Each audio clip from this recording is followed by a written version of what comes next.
கிருஷ்ணகிரி மாவட்ட ஆட்சியர் அலுவலகம் முன்பாக ஹிந்து மஸ்தூர் சபா தமிழ்நாடு கட்டுமான அமைப்புசாரா தொழிலாளர் பேரவையின் சார்பில் மத்திய அரசு கொண்டு வந்துள்ள தொழிலாளிகளுக்கு எதிரான 4 தொகுப்பு சட்டங்களை உடனடியாக மத்திய அரசு திரும்ப பெற வேண்டும் உள்ளிட்ட பல்வேறு கோரிக்கையை வலியுறுத்தி கவன ஈர்ப்பு ஆர்ப்பாட்டம் நடைபெற்றது.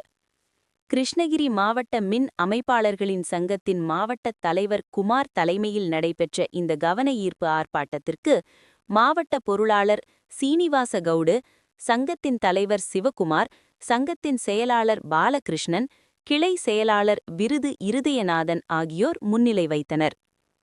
மத்திய மாநில அரசுகளை வலியுறுத்தி நடத்தப்பட்ட இந்த கவன ஈர்ப்பு ஆர்ப்பாட்டத்திற்கு கண்காணிப்பு குழு உறுப்பினர் இளங்கோவன் சிறப்பு அழைப்பாளராக கலந்து கொண்டு ஆர்ப்பாட்டத்தை துவக்கி வைத்து கோரிக்கைகளை வலியுறுத்தி கண்டன உரை ஆற்றினார்.